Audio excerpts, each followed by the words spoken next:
Hello, welcome to Quick and Dirty Land Cruiser. We're working on the valve cover today, getting it off to put a new valve cover gasket. Here's the gasket. Here's the part number. It's Toyota part number.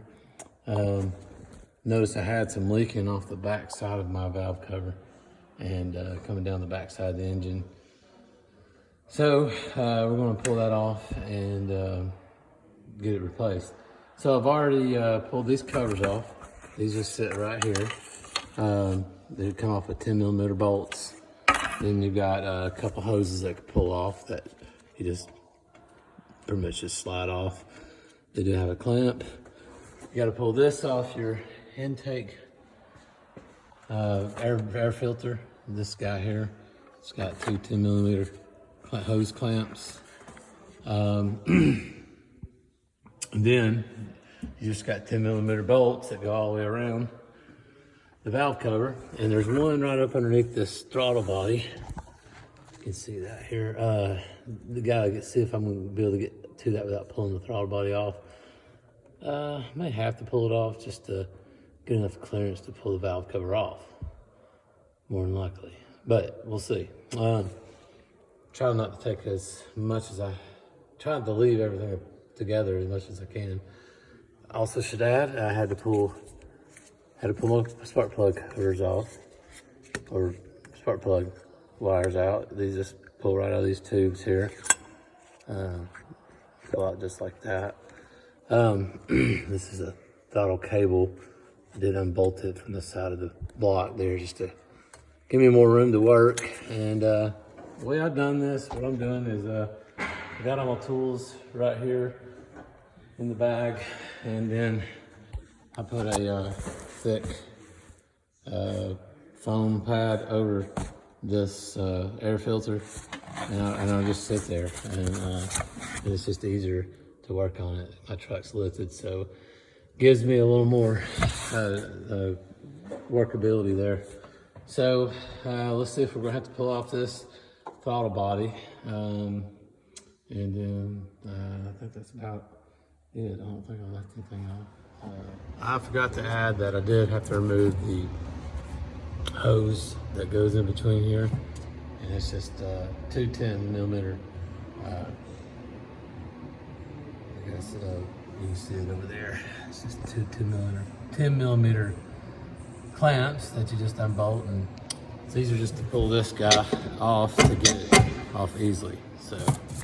Okay, so that's what we did. Unbolted the throttle body and screwed. There's two screws up under here. If I can get that with the camera. One of them already fell down, so I will go fish that out. And there's two up here where you can see. I just pulled these guys out of those holes there. Kind of hard to see because of the, there's one, there's two, so there's four altogether. And we're going to pull this thing off. Looks like it's going to be a little hard to pull off. I'll have to unhook all these wires here.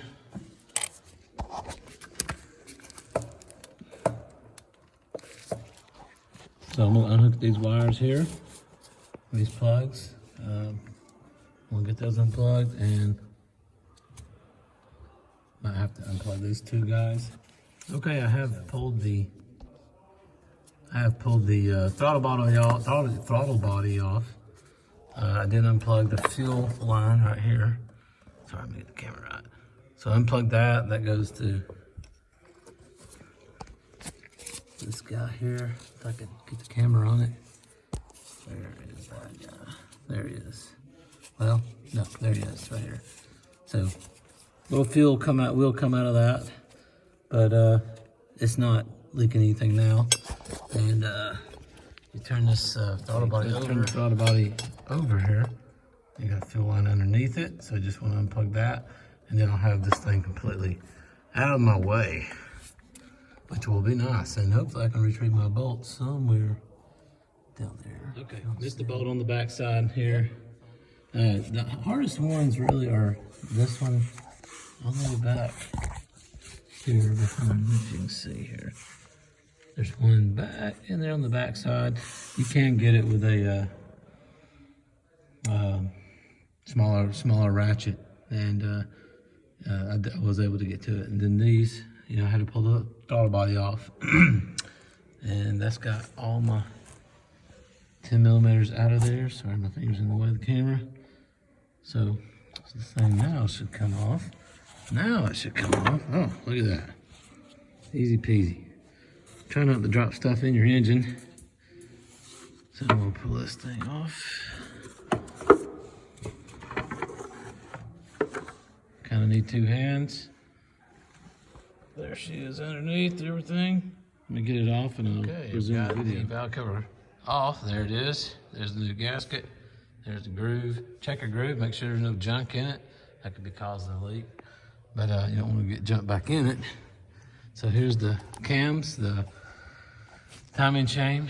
Where this distributor hits the gear and puts it in advance or retards the timing. And here's your cams. I have adjusted these cams before. It's a little different doing it, but or adjusted the valves on these before. Didn't I? I can't remember. I think I did. I'm pretty sure I did. Anyways, I forget how they do it though. But anyways, here's the old gasket. It feels dry. Feels like it almost crumble. Just with age, these things. It's probably a 20-year-old gasket. 25 years old this truck is. 97. So there's the old gasket off with it and in with the new. There's the new gasket, much nicer looking. Old gasket. This is a lot thicker. This is the factory. This is a Toyota part.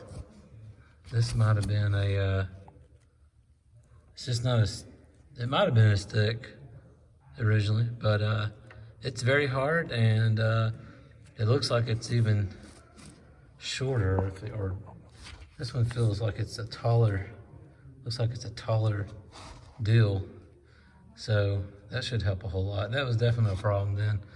I mean, I knew it was, I could tell, but it just helps confirm. But yeah, this is garbage. That was definitely time to do.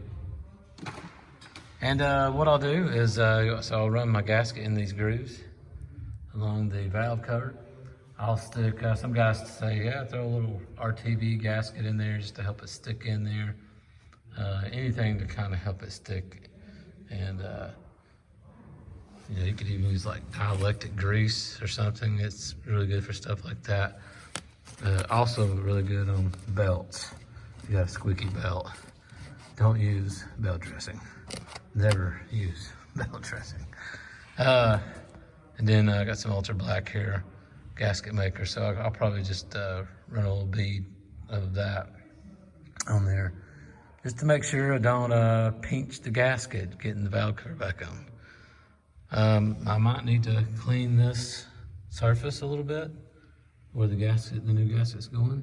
So just make sure we got a clean contact. So let me get working on that. Okay, so just wiping this clean. Try not to push any junk inside the motor.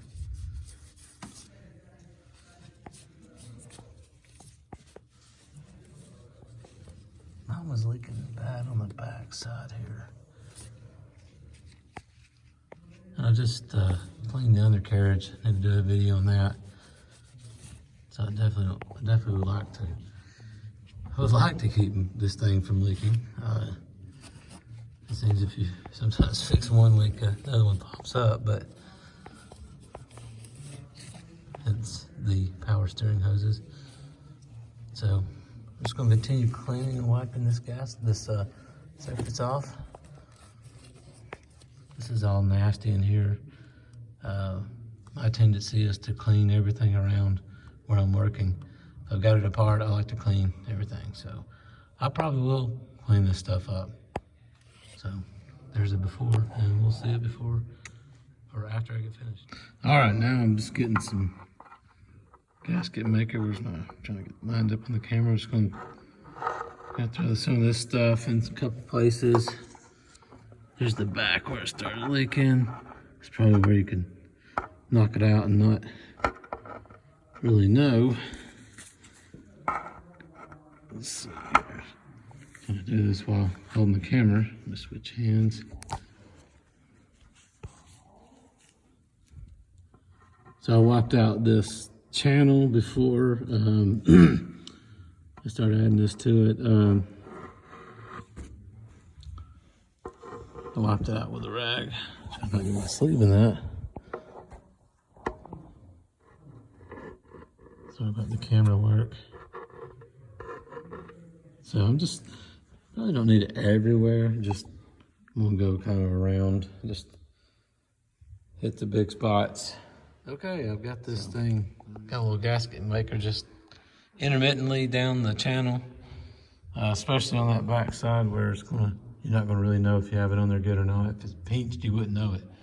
A lot of guys, some of the opinions on the forum, but think you got to pull these half circles out. Let's see if I can get it.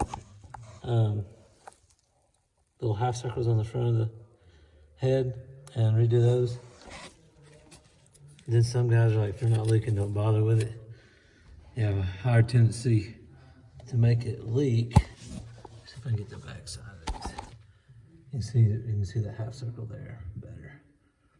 Some of the guys say if you do mess with it and it leaks, you have a higher tendency to make it leak if you do mess with it and redo it, but I don't know about that. But anyways, some of the guys will just go ahead and do it. Haven't decided yet. They let the gasket on those feels fresh, but okay. I pulled my half circles out. One just popped right out. The other one I had to pry, take a screwdriver and just kind of pry it out from the outer side. But so let me hold this phone another way. So I cleaned them up. That took a little while to clean them up, scrape all the old gasket maker off of them, but this one just came right out. And I might scrape that a little bit more, but I'm just gonna go ahead and reseal them. Half circle.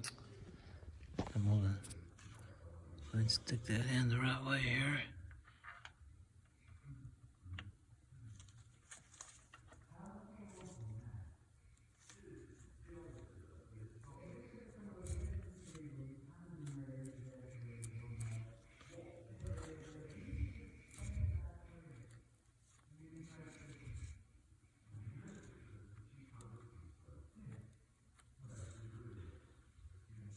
Okay, I'm gonna wipe that clean. Go ahead and do the other one. Same way. Okay, I've got everything cleaned up. Did just a little bit of degreasing here. Got my valve cover cleaned up. Got the new gasket on. Slid in pretty good. We'll say that you definitely use Mr. Gasket or just not, or the RTV gasket maker just to hold it in. Mine did want to pop out, and then let it dry a little bit with some in the groove where the gasket goes, and it held it in there much better. I didn't have to worry about it popping out when I was trying to put the valve cover back on. So yeah, so very good thing to do. And I did redo my half circles, a little sloppy right there, but just went ahead and did that because they were probably just as old as the gasket, maybe. But anyways, let's get this thing buttoned up.